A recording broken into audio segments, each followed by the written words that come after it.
Another irate customer pushed the door, cupped his hands against the grimy glass, and peered inside. The antiquated finisher, with its worn sanding belts and tired brushes, stood idle in the gloom. Wooden implements lay scattered across the workbench, an apron hung from the iron jack, and rows of unclaimed shoes lined the racks against the wall. He checked his watch. 3 p.m. Just after. Too late for lunch, and too early surely to close for the day. He noticed the sign in the window, a half-hearted affair scribbled in black marker pen on a large piece of scuffed cardboard framed with silver gaffer tape. Closed from 11th to 24th. Please collect all shoes by 10th.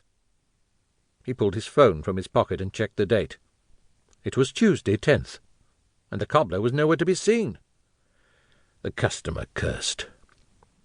It wasn't the first time he'd been caught out, nor was it likely to be the last.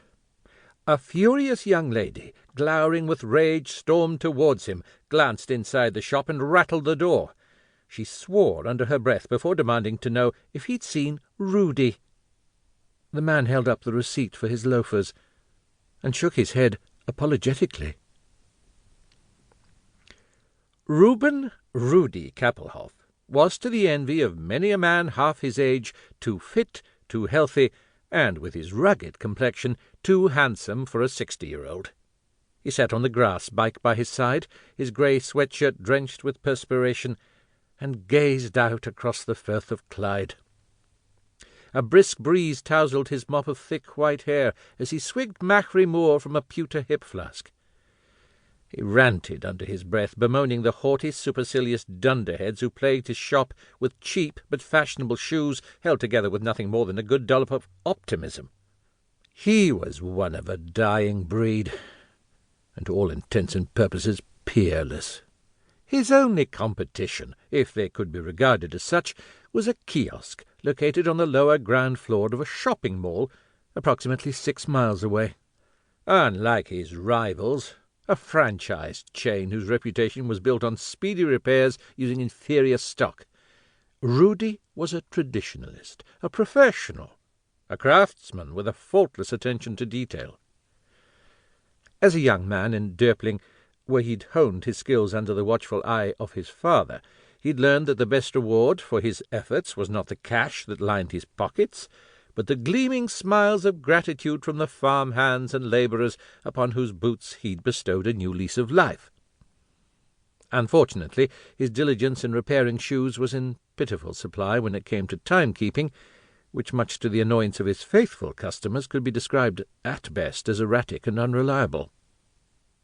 Although the sign on the door, faded and yellow, proclaimed his opening hours to be 9:30 a.m. to 5:30 p.m., Monday to Saturday, everyone knew it was for decoration only, and not to be taken seriously.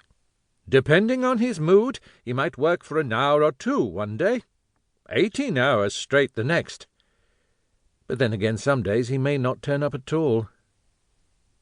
The ensuing barrage of abuse from disgruntled customers when he did eventually resurface was not a cause for concern. He was hardened to it, and once he'd explained at length in his lilting Teutonic brogue the reason for his tardiness, their ire would turn to compassion. The small workshop, though well ventilated, was a toxic environment in which to ply his trade. The fumes from the volatile polychloroprene adhesive would bring on bouts of dizziness and make him drowsy. The compound irritated his skin and was prone to making his eyes water, and the microscopic particles of rubber and leather that filled the air choked his lungs till he could scarcely breathe.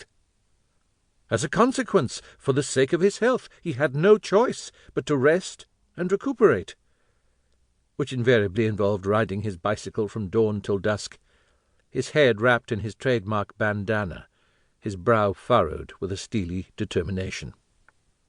It was as an excuse as viable as any other, but some of his clients, and most of the locals, chose to subscribe to one of the many alternative theories for his vagarious behaviour.